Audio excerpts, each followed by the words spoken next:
in Spain they kept asking me, but where you really from? But like, it's still a friendly where you're really from question. You know, in Austria I have the feeling it's more like an aggressive one. And I love Austria, not that and in the US people they just didn't question it. I think because you're in Ohio, because here in the South people are always like, but where are you from though? Like, but where are you really from? Like, really? It kind of gets aggressive sometimes. But I realize that they do this to everybody in the South. I mean, the people in the South are just like very in your face kind of people. They want to know everything. I've seen them do to other people as well. But like, you know, when they detect an accent, even though I think they have an accent as well, you know, they're just like, but where are you really from? You cannot be American, wear a headscarf. You know, they don't say it, but like their way they ask the question sometimes, it implies that. So what is the difference between here and the Midwest? The Midwest, they question it, but they will not say it out loud. Okay. I think the Midwest, the people there are just more like polite. They are. They will never say what's on their mind. While the people in the South, they will tell you exactly what they're thinking, which is good and bad because it could embarrass you as well. It could make you feel like uncomfortable, you know. So that's the Midwest. Like, because I remember when I was in high school, like, you know, I was very self-conscious of myself, and like because I wore a headscarf, and like no one ever made me feel uncomfortable. Like no one asked me any question. But when there was an African American girl that asked me like, oh, but why'd you wear this? Aren't you hot though? And like everyone turned their head to look at me, and I was surprised. Like, why did they turn their head? Like I felt like they didn't care. But it made me realize that they had this question in their mind, but they were scared, or they just felt it would be impolite to ask. Yeah, that's true. They definitely have questions. And I agree with you that, I mean, I think the funniest question I got in regards of where I'm really from was, so is Arua really an Austrian name? No, is that a typical Austrian name? I just love the way she said that.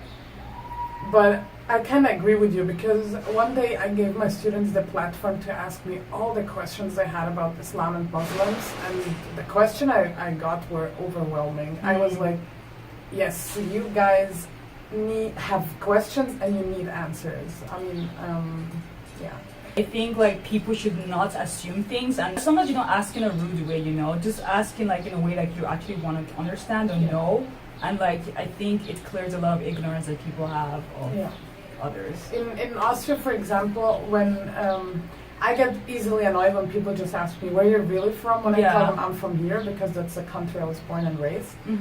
And when some of them are like a little bit more curious and they just ask me, so how many languages do you speak? Or what is your first language? Or with which languages do you grow up? So they come to my, you know, origins. You try to detect and investigate, like, let's see if we can find this puzzle. Yeah, exactly. And I think that's interesting because this person is clearly interested, and I don't mind telling because I'm not ashamed that I'm also Egyptian.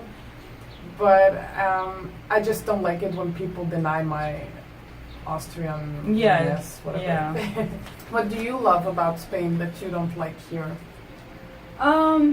What I prefer in Spain is like I love the healthcare. I love that it's nearly free for a lot of things. For example, I got my wisdom tooth out for $50, and if I got all 4 out, it would be just $100. Meanwhile, in the United States, it would be $1,000 to do such thing. And this was just because it was a private health hospital.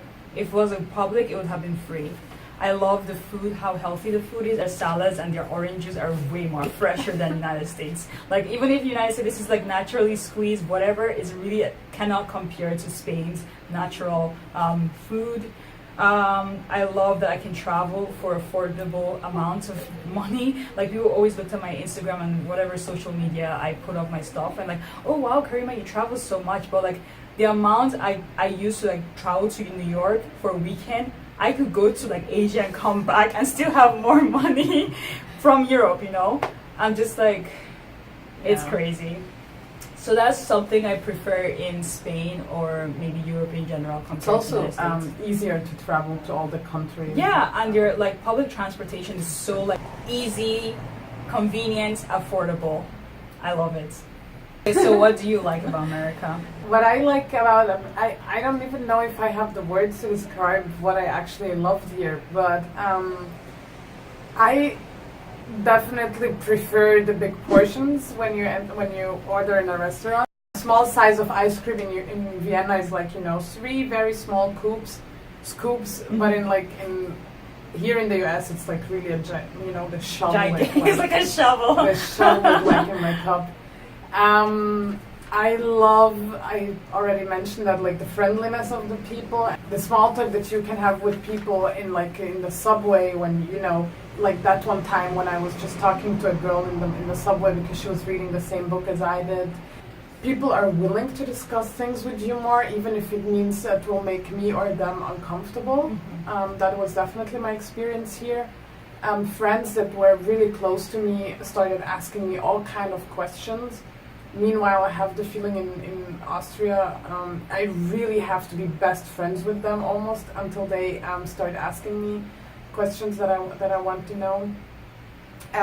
Even I remember one day I was just walking the streets in Bowling Green, and a guy just stopped me to ask me how you call the hairdress and what's the difference between a hijab and a niqab, and yeah, I really love that.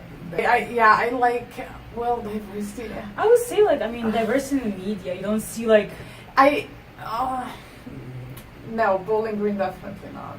No, I'm talking about America in general, not just Bowling Green, like in media. So the thing is, with the, you know, before I came here, I remember when I was filling out my application for Fulbright, I wrote that I'm so eager to get to know the melting pot America is supposed to be. But I have the feeling this melting pot is only concentrated on certain areas. Toledo has a very huge Syrian community. It's Dearborn, where you have the biggest Lebanese community, I think, worldwide, if I'm not mistaken. And but like, these are enclaves that are just like focused or like concentrated also more on themselves. Okay, so it's more like they're not really diverse. Yeah, they're just kind of within themselves, like enclaves. Exactly. You know? Yeah. When I think of diversity, I think of all bunch of people, you know, in one spot. But I haven't had that so far. Someone actually mentioned that, like, America is not really a melting pot as people think it is. Theoretically, in the books, it's like it's a melting pot, but it's actually a salad where there's diversity, but everyone is like in their own little enclaves, in their own communities. Like, this is a Syrian community, this is different, this is Nigeria, and this is, like, you know. That's the reality of America, especially with the Muslims or other minority groups, I would say. Yeah, I experienced that in Philly, in Washington, D.C., in San Francisco, in L.A., where you just walk, in Chicago, and then you just enter a certain neighborhood, and you know that's like the black neighborhood, and there is no diversity, you know. And I experienced that in every bigger city so far I've went to. That is very true. What I also love here is that I have the feeling that the academia can offer me probably way more than Austria can currently, because they're way, like, the US is way more advanced in like race, religion, gender-related issues than Vienna. That's my impression. I don't know if everyone would share my point of view, but yeah. Awesome. So what American food do you love the most, like US food? Mexican food. Mexican food? Do you get a lot of that in Vienna? No. Okay. I actually only know one Mexican restaurant. I'm pretty sure there must be more. But like, I just love the fact that you enter a Mexican restaurant and you get chips and salsa unlimited. Oh. Don't you love the refills that we have here? Yes, I love American refills. Thumbs up for that. I love the coffee. That's just that brown brewed coffee-ish thing. Are you saying American coffee is not real coffee? What is this? Very real coffee. No, yeah, it tastes horrible, but I loved it. I got addicted to it. I love the free refills. I love that the waiter keeps asking you if you need something every 5 seconds. We have the best service, okay, than in Europe. Europe's service is horrible. I don't know about the UK. UK is kind of in its own world, but like Spain, don't even bother to think like the waiter is gonna like be nice to you. Just accept whatever you have, okay, in that's Spain. Definitely Vienna too. You always have to call the waiter if you need something. Meanwhile, here in the US, everyone is super friendly, and I love that. Yeah, these are the things that I really like here. Five Guys, I love Five Guys. what is your experience with Spanish food? Okay, I love churros con chocolate, especially in San Ginés. There's no other. Okay, except someone changes my mind, but there's no other place that has the best churros in the world from what I've had. Yes, yeah. I agree with you. It's the best. If you ever go to Madrid, do yourself a favor and just go to San Ginés. Don't go anywhere else. Have that. Wait, you have to wait also. It's a long line. It's worth it. It's worth it. It's worth it. And things only €4, I still remember. I like paella, but you can easily get tired of it because, you know, similar. But there are diversity of paella that's being made. But yeah, food, I love turron, especially when Semana Santa is coming. I love patas bravas con alioli. One more thing about Spain. This is this place I always went to every Sunday and Wednesday because they have discounts. 100 Montaditos, my favorite place in Spain. I don't know if they had it in Jaén. Oh, Madrid had it, and like I was crazy about it. This is like €1 for everything. They did not sponsor me for this video, just letting you know. But I love that place so much. All my friends know that. Is that a restaurant? It's like a tapa place, okay. and like they have like 100 tapas, so it goes 100 Montaditos, like little 100 little sandwiches, and like they had different flavors, and it was amazing. Like I loved it. So can you tell me one thing you like to take back to Vienna? That's an American way of doing something that you think, okay, cool, I can add that to my habits or something.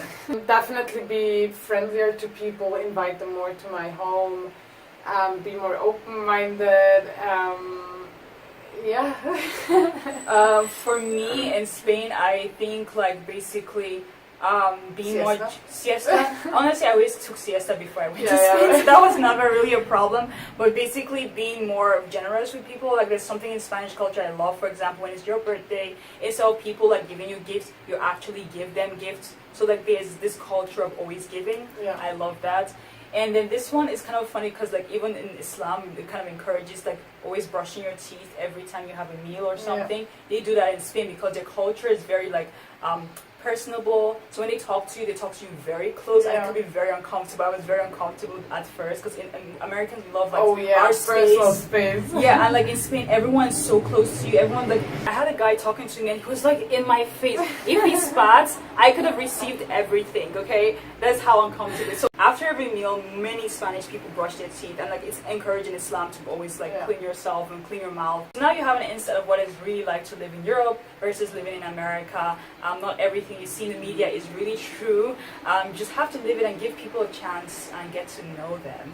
All right. Well, that is it for me. I'm Karima from Hijabiglobetrotter, and this is Arua. Hi. So if you have any questions, feel free to ask her in the comments down below or her social media. Are the comments here? Yep, down here. Awesome. Bueno, bye. Hasta luego.